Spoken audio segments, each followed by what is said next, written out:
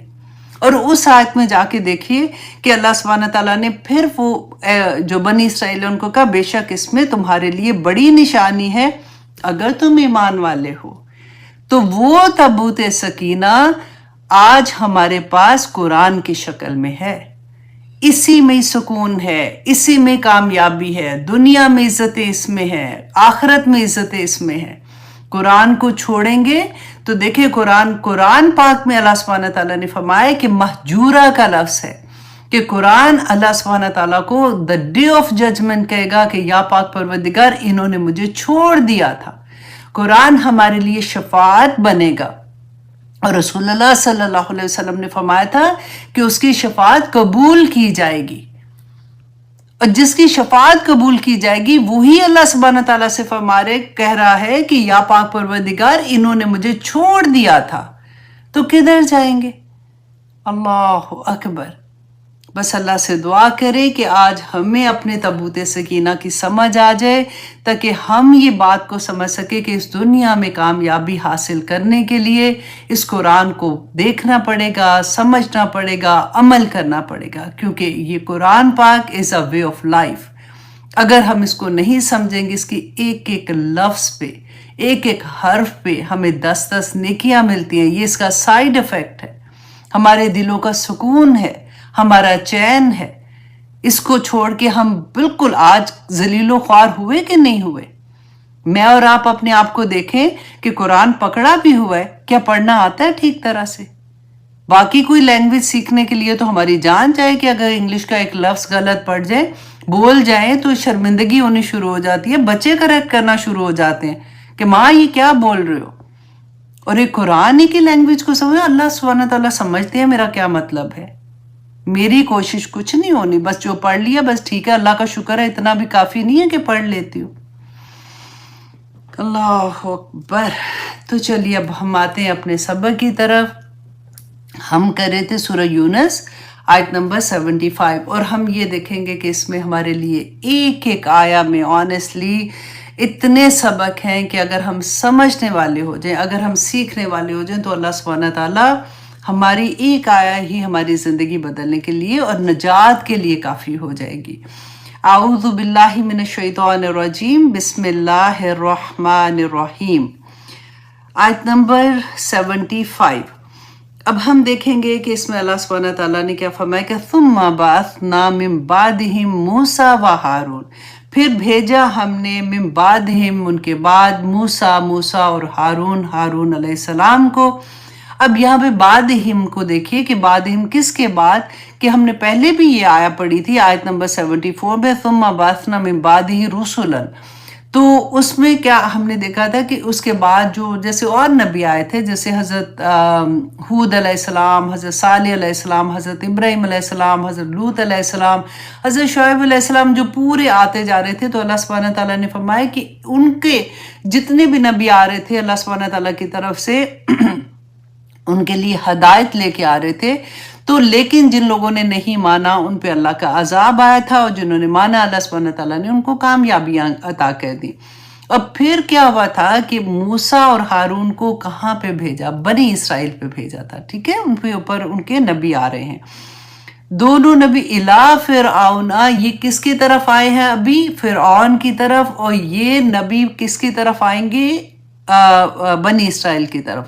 اور اللہ سبحانہ تعالیٰ نے پیغام دے کے کس کو بھیجا تھا؟ فرعون کو، وَمَلَئِهِ اور اس کے سرداروں کو، بِآیاتِنَا اپنی آیات کے ساتھ، اپنے معجزات کے ساتھ، فاستکبروا تو انہوں نے تکبر کیا۔ تکبر کیا تھا؟ نہیں مانے۔ وہ تو کہتا تھا نا ربکم الاعلی، کہ میں تمہارا رب ہوں، تو اس نے ماننے سے انکار کر دیا۔ تو اللہ سبحانہ تعالیٰ فرماتے ہیں وَكَانُوا قَوْمًا مُجْرِمِينَ، تو وہ جو قوم تھی نا وہ مجرم تھی۔ جرم کیا تھا ان کا؟ فَاسْتَكْبَرُوا بِآيَاتِنَا، کہ انہوں نے ہماری آیات سے تکبر کیا تھا۔ آج آپ دیکھیے کہ وہ تو ایک معجزہ دے کے بھیجا تھا نا، آج ہمارے پاس آیات نہیں ہے اللہ سبحانہ تعالیٰ کی، ہے نا؟ یہ قرآن کی ایک ایک آیا ہمارے پاس ہے اللہ سبحانہ تعالیٰ کی طرف سے۔ تو ایک ایک آیا پہ ہمارا عمل کدھر ہے؟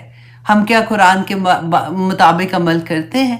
ہمارا اس میں کمپیریزن جو ہم دیکھ رہے ہیں نا، آپ یہ دیکھیے کہ تکبر کیسے ہوتا ہے کہ ہمیں پتہ ہے کہ اللہ سبحانہ تعالیٰ نے یہ فرمایا، اللہ سبحانہ تعالیٰ نے یہ فرمایا، لیکن اس کے باوجود عمل کرنے میں ہم پیچھے جب ہٹ جاتے ہیں تو ہمارے اندر کیا چیز ہوتی ہے کہ یہ تو بڑا، میرے سے یہ نہیں ہوگا، یہ تو میں ایک کہاں اللہ کا حکم اور ایک کیا بندے کی خواہش۔ تو فَاسْتَكْبَرُوا بِآيَاتِنَا، اللہ سبحانہ تعالیٰ فرماتے ہیں کہ وہ قوم ہی مجرم تھی، وہ لوگ ہی مجرم تھے۔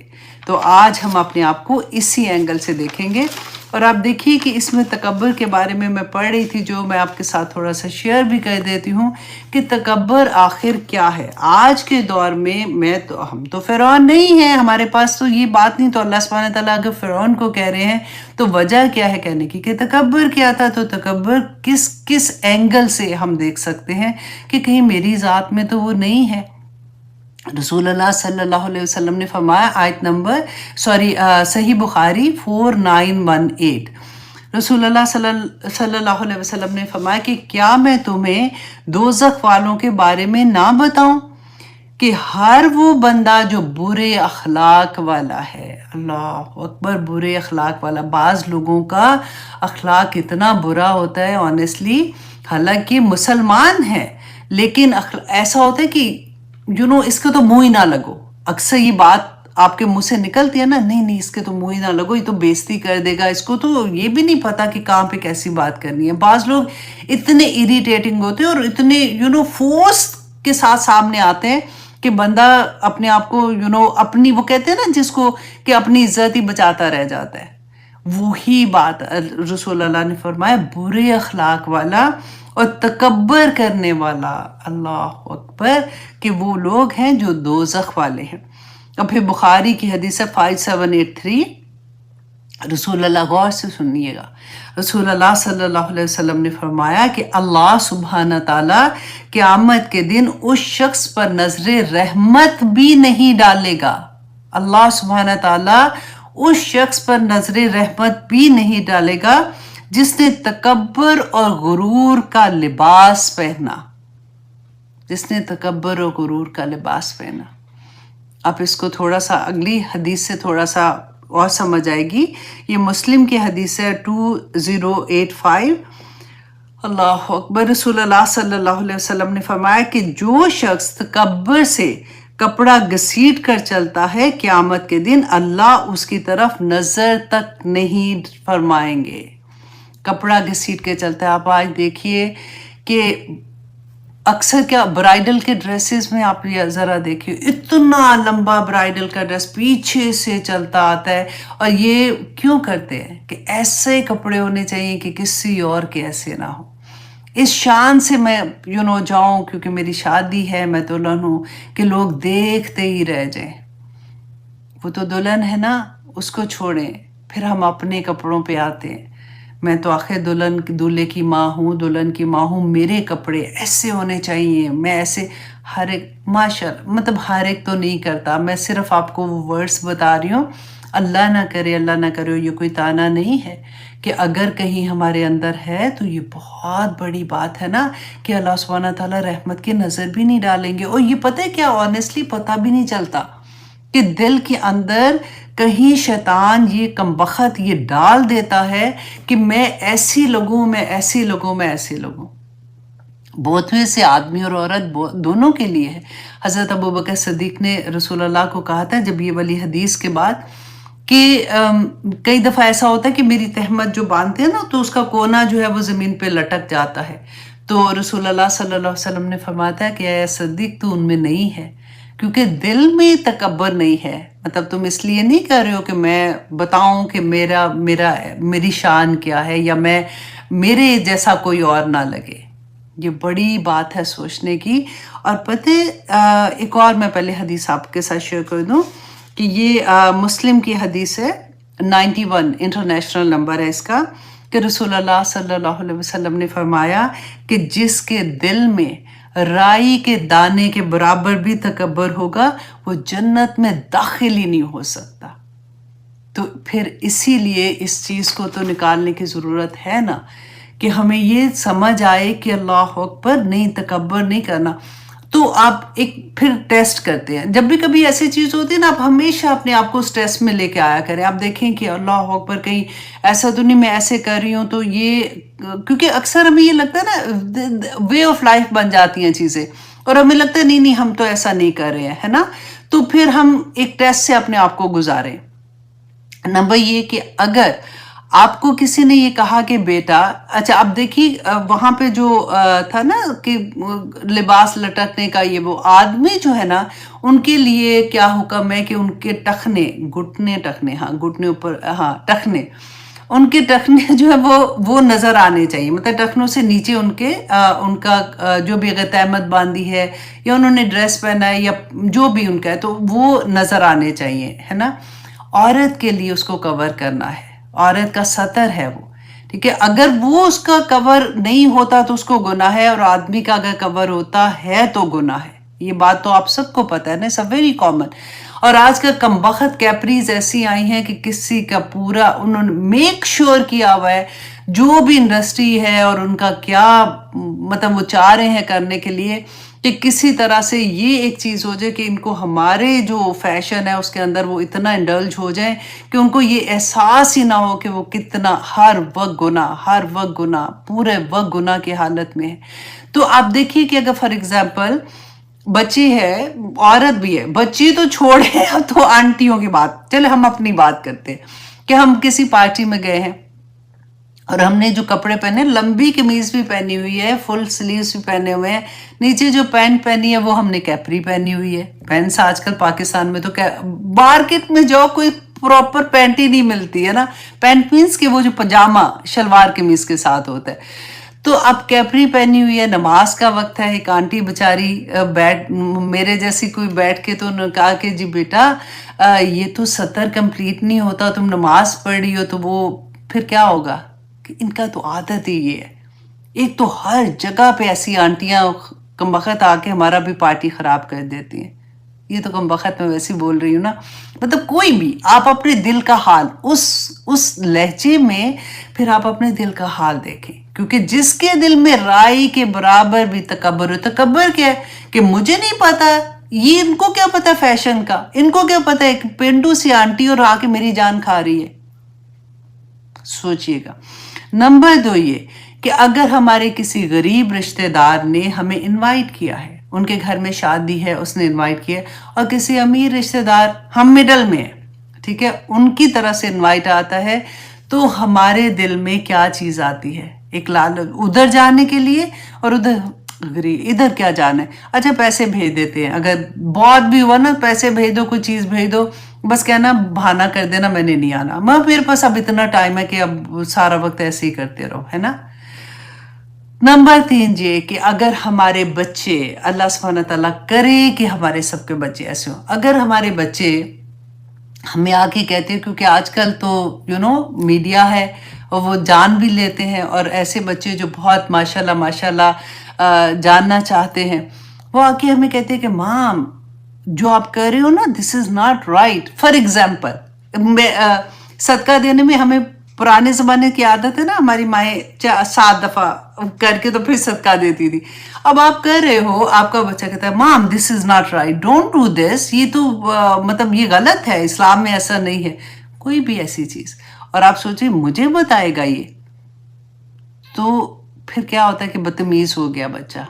مجھے بتا رہا ہے. تو کوئی بھی، یہ تو میں نے ایسے ریگولر اگزامپل جو میرے اور آپ کی زندگیوں میں چل رہی ہوتی ہیں وہ میں نے بتائی ہیں. آپ کسی بھی اگزامپل پہ اپنے آپ کو، یہ ٹیسٹ اللہ سبحانہ تعالیٰ دیتے ہیں نا، ایک سانچے کے اندر ڈالتے جائیں اور اپنے آپ کو ٹیسٹ کرتے جائیں کہ اس سچویشن ڈالیں اس کے اندر اور دیکھیں. کیونکہ ہم نے اپنے اندر سے یہ تکبر نکالنا ہے، اگر رائی کے دانے کے برابر بھی ہے تو بھی نکالنا ہے، کیونکہ وہ جنت میں داخل ہی نہیں ہو سکتا. یہ اتنی بڑی بات ہے.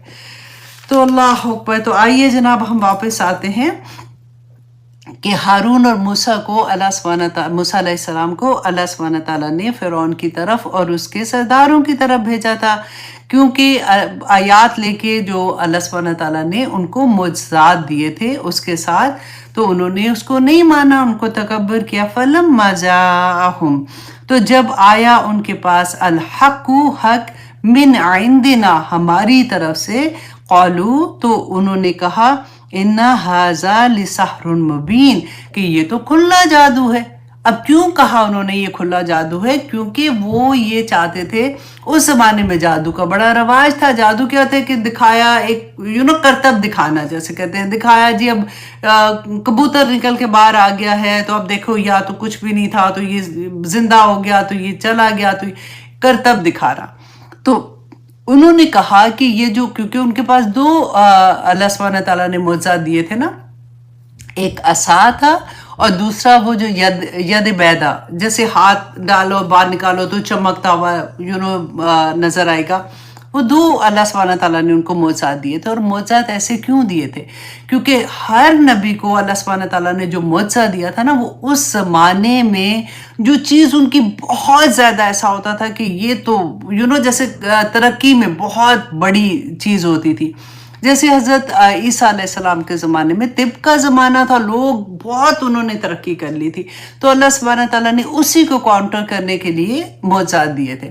رسول اللہ صلی اللہ علیہ وسلم کے زمانے میں جو مشرکین مکہ تھے نا، مکہ کے لوگ، وہ دوسروں کو سمجھتے تھے جاہل ہیں یہ، کیونکہ وہ فصاحت و بلاغت میں کمال کا ان کو اس کے اندر تھا، کمال تھا ان کا، کہ اس کے مطابق پھر اللہ سبحانہ تعالیٰ نے قرآن کا معجزہ دیا کہ ایک آیت بھی لے کے، پہلے سورہ کی بات ہوتے ہوتے اللہ سبحانہ تعالیٰ نے کہا کہ آیت ہی لے آؤ اس کے مقابلے میں. اسی طرح سے موسیٰ علیہ السلام کے زمانے میں جادو کا وہاں پہ رواج تھا، تو اللہ سبحانہ تعالیٰ نے اسی کو کاؤنٹر کرنے کے لیے کہ جب وہ جادو لے کے آئیں گے، مقابلہ ہوئے گا، تو اس کو کیسے ختم کرنا ہے اور لوگوں کے سامنے دکھانا ہے. دیٹ واز دا ریزن کہ جب وہ جادوگر آئے تھے، they were the top of the جادوگر تھے، تو وہ جب اپنا معجزہ لے کے آئے تھے، جو سانپ بن گئے تھے، جب انہوں نے رسیاں پھینکی تھی، تو اس جو حضرت موسیٰ علیہ السلام نے جب عصا اپنا پھینکا تھا تو وہ اژدہا بن گیا تھا اور کھا لیا تھا انہوں نے سارے سانپوں کو. تو جادوگروں کو فوراً سمجھ آ گئی تھی کہ اوہو یہ جادو نہیں ہے، کیونکہ ان کے پاس the peak of the peak جادو تھا نا. تو اب یہاں پہ دیکھیے، تو انہوں نے کیا کہا، فلما جاءہم، جب آیا ان کے پاس حق، تو انہوں نے کہا کہ یہ جادو ہے، تاکہ لوگوں کو نہ لگے کہ یہ کوئی ایسی بات نہیں، اس کی اہمیت ختم کرنے کے لیے. قال، کہا موسیٰ نے، اتقولون للحق، کہ کیا تم کہتے ہو حق کو، لما جاءکم، جب وہ آیا تمہارے پاس، السحر ھذا، کہ کیا یہ جادو ہے، تم اس کو جادو کہتے ہو. ولا یفلح الساحرون، کہ ساحر جو جادوگر ہیں وہ تو فلاح ہی نہیں پا سکتے. اب یہاں پہ میں آپ کو تھوڑا سا جادو کے بارے میں بتا دوں، کیونکہ میں نے آپ کو وہ جو نوٹیفیکیشن بھیجا تھا اس میں نے آپ کو جادو کے بارے میں تھوڑا سا کہا تھا کہ میں اس کے بارے میں بات کروں گی، کیونکہ بہت سے لوگوں کو بہت سی غلط فہمیاں ہوتی ہیں جادو کے بارے میں، کہ ہر ایک کو تو یہ لگتا ہے نا، اللہ نہ کرے کہ مجھ پہ جادو ہو گیا یا کچھ بھی. تو اب جادوگر کیا کرتے ہیں کہ یہ شیطان اور جنات سے ہیلپ لیتے ہیں، نمبر 1، ٹھیک ہے. اور پھر وہ قرآن میں اللہ سبحانہ تعالیٰ نے فرمایا وہ ایسی چیز، مطلب جادو سیکھتے ہیں جو انہیں نقصان ہی پہنچاتی ہے اور انہیں کوئی فائدہ نہیں پہنچاتی ہے. قرآن میں جب اللہ نے فرما دیا تو پھر بات ہی ختم ہو گئی. اب نمبر 2 یہ کہ اللہ سبحانہ تعالیٰ نے فرمایا ان سے جادو سیکھتے ہیں جس کے ذریعے وہ میاں بیوی کے مابین تفریق، علیحدگی پیدا کر دیتے ہیں. یہ آیا جو تھی، یہ ہاروت ماروت جو آئے تھے نا 2 فرشتے،